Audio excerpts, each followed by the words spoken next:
I'm a skunk.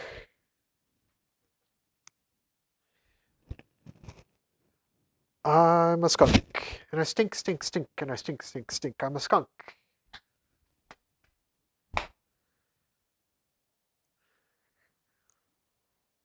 Ah, poggers. To begin the application process of this Skunk Nose prosthetic, I started by tracing an outline of it on my face to give me an idea of where I'll need to put Prosade adhesive on my face. I just used white makeup for this. I then applied a glue stick over my eyebrows just to encapsulate the hair so that Prosade adhesive doesn't get stuck all in between all of my hairs. I then applied Prosade adhesive onto my face and onto the prosthetic in the same areas where they will come into contact. I started with just my nose, upper lip, and forehead area. I used a hair dryer to speed up some of the drying process. When Prosade is dried on both sides, they'll bond when they're pressed together. Once I'm happy with the alignment and making sure everything is straight, I then move on to repeating the process on the left and right sides of my face, where I apply Prosade adhesive onto my skin, onto the prosthetic, let both sides dry using a hair dryer to speed it up, and then pressing them together where they'll bond. I decided to do this in 3 parts because I didn't want any edges folding into themselves. When the edges of a foam latex prosthetic folds into itself, it's nearly impossible to undo it. You would be best to just cut off the area and fix it up as best as you can with Cabo Patch later on. Next, I began to apply the Cabo Patch around all the edges of the prosthetic. Some people call this Bondo. It's just a very thick version of Prosade adhesive. I usually mix it myself by putting Smooth On's Urafil 9 powder into Prosade and making it really thick. Applying this over the edges helps to blend it into the skin and avoid any thicker parts, especially in areas where the prosthetic might have been a little bit torn or folded into itself. This is just to help give me a good blend. I'm using a brush and some water to try to smooth it out and flatten it out and blend it all together. I do this on all the edges of the face, on the left and right sides, and on my forehead. I didn't bother doing in the upper lip area since that area is usually hidden anyway, and it's going to be dark, and it's going to be painted up black, so it's not going to be really visible. So now it's finally time to start putting on makeup. I really recommend going with lighter colors first and then moving to darker and darker colors.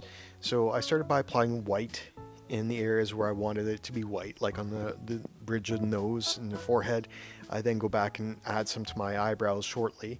I also want to use dark brown on the muzzle area. Skunks don't actually have any kind of white on their muzzle. It's usually dark brown or black. It's just in cartoons where they show up with a bunch of white on their muzzle. So then I just go back and forth, applying the white, applying the dark brown, and at the very end, I then start applying black because it's really hard to paint over top of black with white or other colors.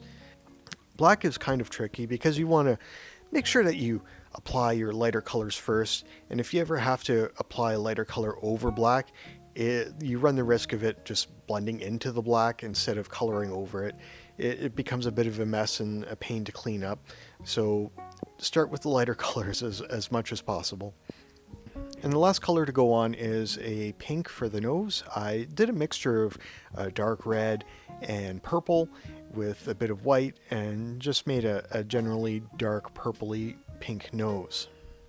I wanted to have a more of a magenta kind of look to it and not necessarily a big bright pink. I then applied black around the edges and inside the nostrils and blended it all together. I then moved my way outward, working on the brown part of the muzzle where I started adding a bit of a dark brown and some black details into it, just brushing and using small strokes to give it a sort of a fur texture to it. I didn't want any hard lines in between any of these areas, so I just left it with a sort of feathery kind of edge. It was a bit tricky to get around all the whiskers with the makeup. I really would have preferred to paint this ahead of time, but here we are, and I'll just have to clean up the whiskers a bit afterwards because they're getting a little bit full of brown. Now I wanted to do the same texture to the black so it wasn't just one big flat black blob. I cut up a chip brush to give me multiple points so I can go a lot faster with this, but then I applied some gray strands of makeup all over the place and then went over it again with more black. This is just to break it up so it's not just one big flat black blob. Try saying that 3 times fast. When photographing black, you don't want everything to just blend together because then you have no depth and it just looks like one big flat shape. Since this is water-based makeup, it's easy to take a wet brush and try to blend pieces together and try to get more of a feathery kind of rough look to it instead of just one big flat color. I then used my detail brush to clean up some of the white to give it a bit more of a feathery look to it itself. I decided to add a little bit more white details onto the sides of the face and on the chin area just to help break up some of the black so it's not all just one big flat shape.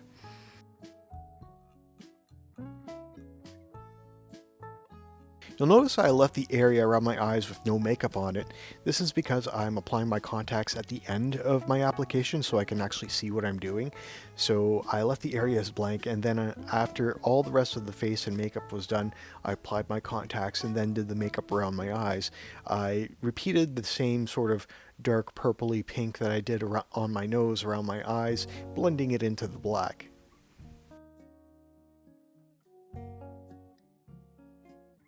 After I'm happy with all these details on the face, I decided to paint my lip. I tried out first doing the pink and purple to match the nose, but I thought it was way too light, so I decided to just go over it with black and then apply a little bit of purple over top.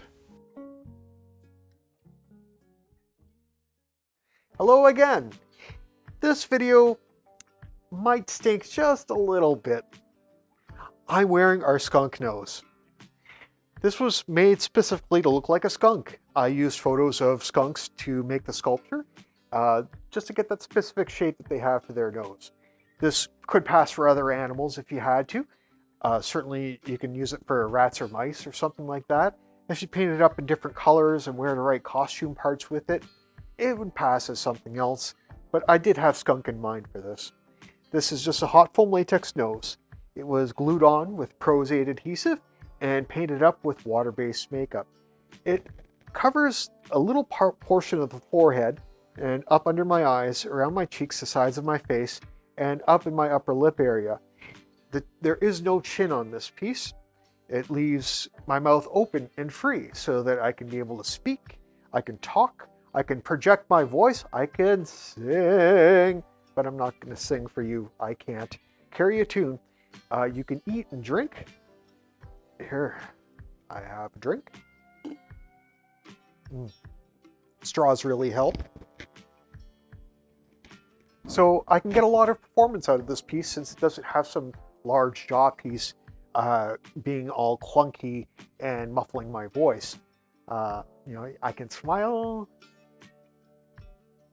I can frown, I can wiggle the nose. I can get a lot of expression out of this piece. I'm wearing a simple fur hood, like in a lot of our newer videos. This is just a fur hood. These are our bare rounded prop ears. They are made in hot foam latex. They're painted up on the insides and fur glued on the backside. I added some whiskers into this nose to give it more character, to give it more expression, and I just think it looks a lot better for a skunk character. My dad loved sharing his opinions very loudly. He always had to give his 2 cents.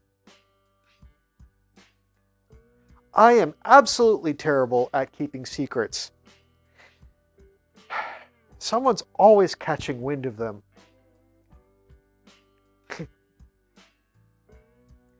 I've always had a flair for avoiding getting scammed with those scam emails or phishing emails or text messages with shady links to click on. I have strong instincts.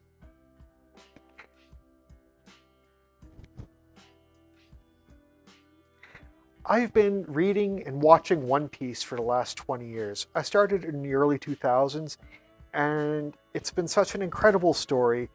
It was such great world building, and I absolutely love it. I can't believe a manga made me cry over a boat. You might say I'm a little sentimental. A few years ago, I fell down really hard. It was so painful. I actually broke my tailbone. It was out of odor for about a month. Hey, I warned you, these jokes are going to be like old rotten fish. You're just going to flat out stink. Humor with skunks is a little weird because it's going to be jokes about smells and odors and perfume or something, but there's not much else to it.